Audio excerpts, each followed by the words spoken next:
Good morning. My name is Jay Rosenthal. I'm the Managing Director of Business of Cannabis. Welcome to the Cannabis Daily Show for Thursday, February 24th. Since 2017, we've highlighted the companies, brands, people, and trends driving the cannabis industry. We look to do that here every day. We'd love to hear from you in the comments below, and always feel free to visit us at businessofcannabis.com, as well as through all of our social channels, Twitter, LinkedIn, Facebook, and Instagram. And we ask you to please do subscribe to this YouTube channel, and if you're not watching on YouTube, please go to our YouTube channel and subscribe there. After the rundown of key stories today, we'll get to our BofC Live segment, where we'll be joined by Michael Cammarata. He is the president and CEO of Neptune Wellness. And before we look at today's stories, please join us at noon Eastern today for our monthly retail series. And this month, we're looking at new regulations governing the brand retailer relationships in Ontario. You can register through our website, and the event information is made possible below as well. We can do these events because of Leafly and Vitrina and their support. On March 10th, we'll be in Brooklyn for our BofC Live New York Sessions event. We'll be talking about connecting social equity licensees with capital. Also, more about that in the description below. And that event is made possible by Leafly and Vicente Sederberg. Now, for today's stories. Who wants some odorless cannabis? U.S. Hemp Roundtable issues intoxicating products. Arizona sales reached $1.4 billion last year. And Cannabis snaps up a UK telemedicine company. For our first story, the lab results are in on the Brampton-based Cannabco Pharmaceutical Corp's proprietary cannabis strain, quote, the odorless cannabis, which, you guessed it, was designed to not have the distinct flavors and aromas usually associated with quality cannabis. According to a press release, a 50-page report was produced by a lab called Centroid at the request of one of the Big Four financial consulting firms. Multiple tests were conducted to ensure results were reproducible. The report concluded odor was, quote, barely detectable within 4 meters compared to regular cannabis, where odor is detectable within 50 meters. The company thinks property managers of rental buildings where cannabis consumption has been banned may be receptive to the use of this odorless product.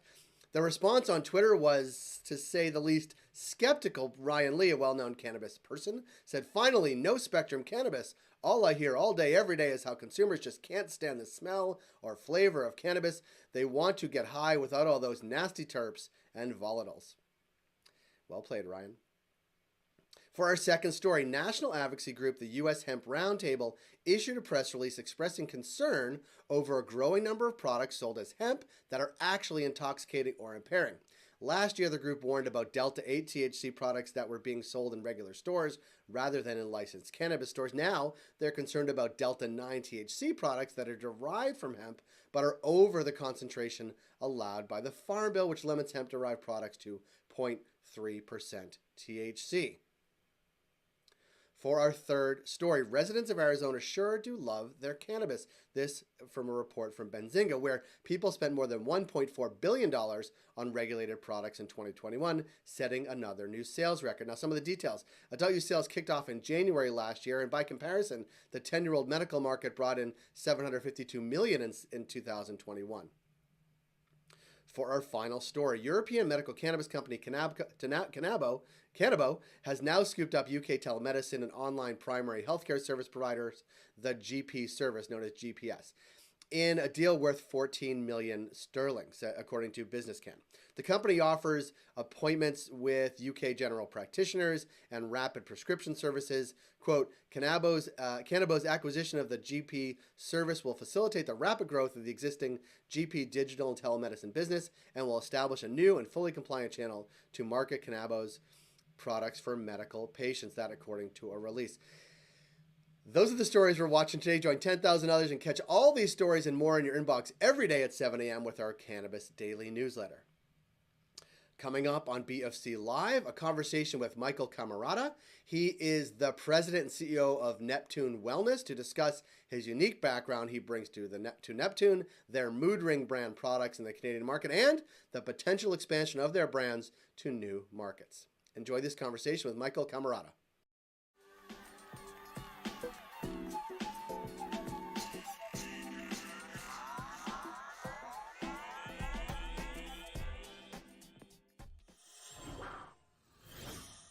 Michael, thanks for being here.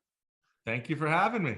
I'm excited to have you. I want to talk Neptune and mood ring and all kinds of things. Can we just jump in? Because I'm keen to do it. But before we even do get into those things, let me hear about you. How did you get into the cannabis industry? Because I find people's paths in are often varied. Yeah, it definitely wasn't like I was going into it for to say, hey, I'm going to jump into the cannabis industry. It actually was because of deodorant. And so I've been fortunate in building companies since I was a kid, started in gaming, made a little bit of money, then went into advertising, and I started building brands. And my last brand I built was a deodorant brand, and we sold it to Unilever. Then I joined Unilever to help work on the health and wellness program. And what was unique is I learned that cannabinoids, plant-based deodorant is used because people don't want to plug up their exhaust pipes, right? The armpits of people's exhaust pipes. And because then it goes inward. And so they want a natural deodorant, but they wanted to last for 48 hours. The only way to make a natural deodorant that I could find and we could find was using cannabinoids. Now, you would think, oh, the cannabis industry is growing. In Canada, it's becoming really big. We're at Unilever. Let's go meet with all these individuals. We started meeting with Calray and other people, and found out that none of them were focusing on the consumer packaged good use. They were only focusing on adult consumption and medical. And so that was the opportunity. So when I was approached to enter the cannabis industry, it was mainly because we want, like, Unilever has 700 brands, and you can make a plant-based deodorant last for 48 hours, which in North America is a huge part of the profits in like Procter and Gamble and Unilever and others. And so, okay, there's Neptune. They have, they're doing extraction. They have years of contracts. The whole industry is booming at this point in time. Like, it's doing really good. I'm like, I have 4 years to develop it into a consumer packaged good company, and ideally, right? I walk in day one, cannabis industry changes. 2.0 products aren't the same. The hemp prices in the US plummet. Regulatory gets changed around both in Canada and in the US. And my 4-year plan of gracefully going into the consumer packaged good industry is now a 6-month plan, which is actually probably the fastest turnaround in a model I've ever done, and we've been really successful with it. And then at the same time, I brought in Morgan Stanley to help me with acquiring brands and the structures, and we have IFF, DuPont, a lot of people that have even Unilever in certain points of the journey.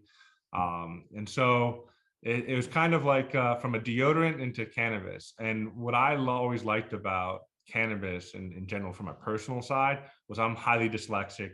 My brain goes 1,000 miles an hour, and CBD and really full spectrum kind of always was able to help me like focus, relax, and not be work myself up too fast, because I do work 12 to 20 hours a day. My staff sometimes gets annoyed because I sleep maybe only 3-4 hours, so I'm texting, and we have staff in multiple time zones. But like, I'm always focusing on building, and that's my passion. So that's how I got to the cannabis industry. That's a pretty unique path, I would say. It's the first. We've talked to hundreds of people. None of them have come from deodorant. Very few have come from, I mean, more have come from like traditional CPG, but few from the Unilever sort of side of CPG, like the sort of big players in the sector. I want to go from that sort of introduction and sort of entree into the industry into what I think many consumers see, which is mood ring. And I just did a quick search on the OCS about mood ring, and it's so varied about the products being put out. And I want to talk sort of about that approach because if you follow the trajectory of what's happening in cannabis in Canada, especially on sort of adult use side, like some people are saying, we're only focusing on this, and some are focusing on this, but very few are taking the brand approach that actually is a pretty Unilever type of approach. That's like, we have a brand and we're going to build within that brand. Talk a little about sort of how you approach that with mood ring and maybe some of the products that you see and sort of the growth that you've seen.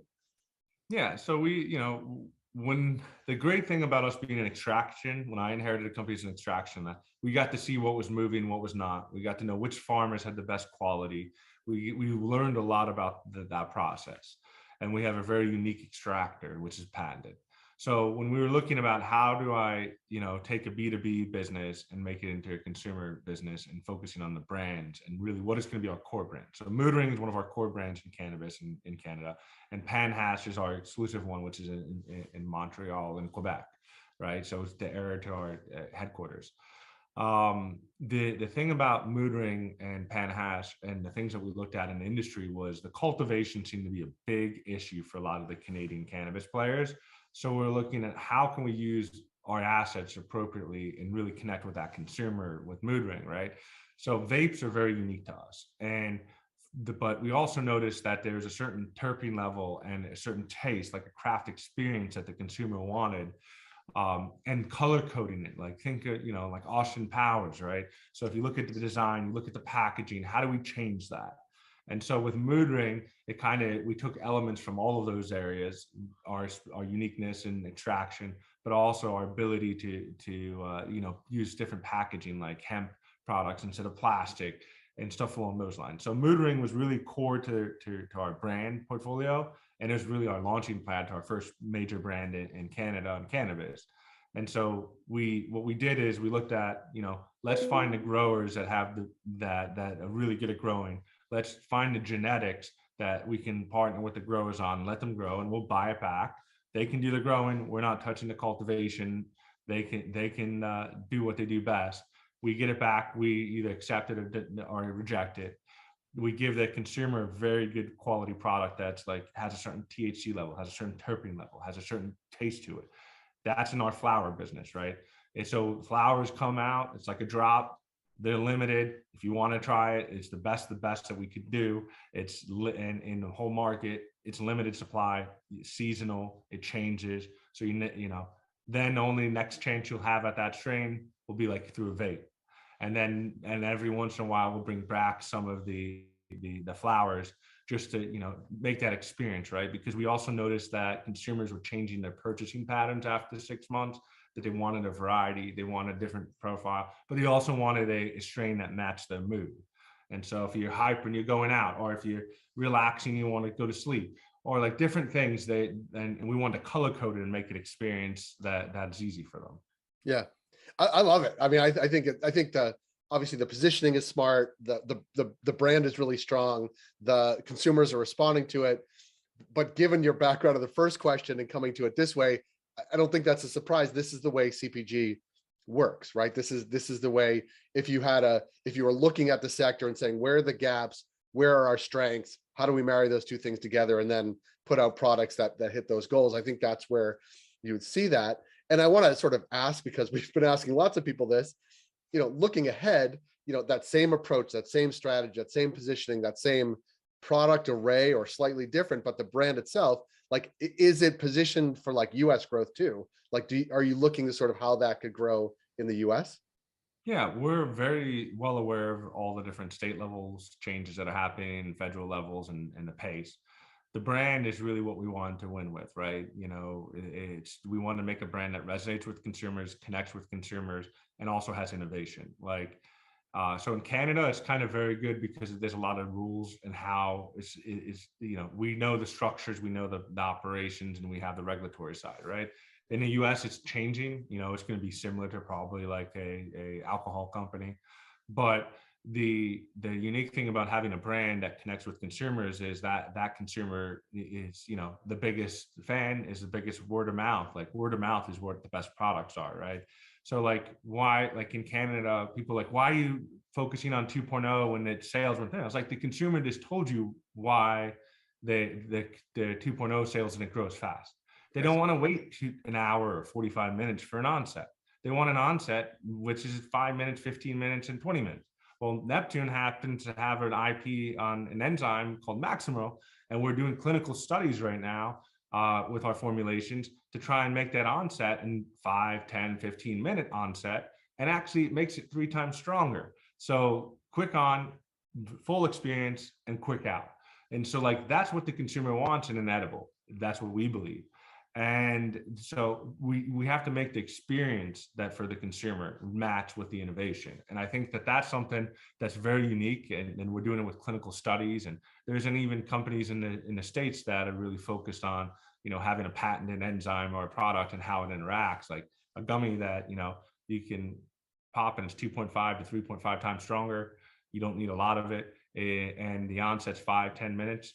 Like, and it's a good experience. It's going to get away from that bad first experience with edibles and reduce the strain on hospital systems and the whole predictability is the holy grail, right? Like the predictability of onset, offset, predictability of effect, and sort of, that's, to me, that would be the holy grail, right? And if you could, studying it and sort of patenting it is sort of one thing, but also the consumer, I think, is asking for that, especially both net new consumers, but also experienced consumers that are looking for sort of a controlled experience, or at least a predictable one. I want to think of sort of talk more corporate-y stuff, if you will. I want to think about sort of the year ahead and sort of what you're looking at as either key milestones or what you're excited about, whether that's in Canada or the US or product development. Like when you look ahead and you think between, if we have this conversation, February 2023, like what are the key things that you think we'll be talking about in the year ahead? I think the biggest thing that the market will and our stakeholders will value is that we're diverse, right?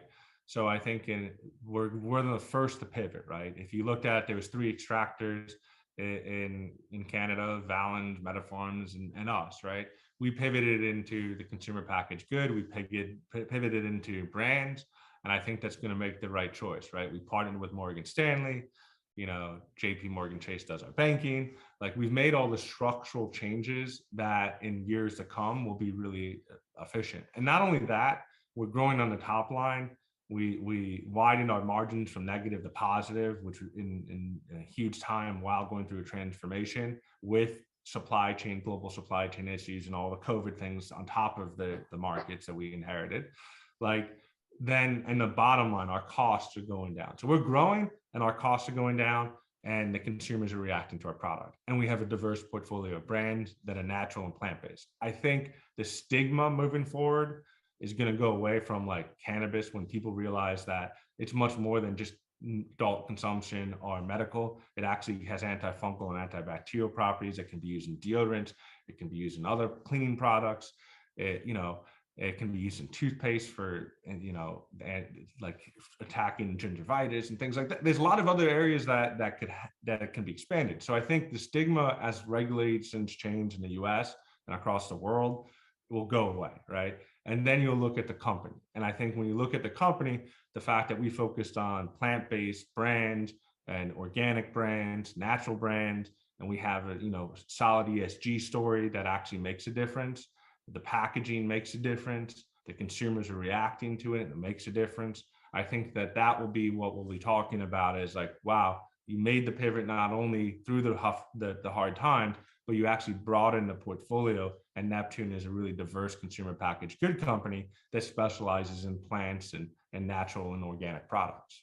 Yeah, and I'm glad I'm not the one getting texts in the middle of the night, because there is obviously a lot going on. It seems to be sort of in a very thoughtful, strategic approach, but also taking into account what is actually happening on the ground, obviously in Canada, but in other jurisdictions as well, whether that's related to sort of corporate governance, sustainability, product, consumers want, all those things. And we've talked to folks at Neptune for a long time, and it's been great to sort of watch the company and the brands evolve and sort of hit the market. So I want to thank you for your time, because within that 20-hour workday, I like to squeeze a few 15 minutes in there to connect. So I appreciate the time. We look forward to connecting down the road, and good luck in the year ahead.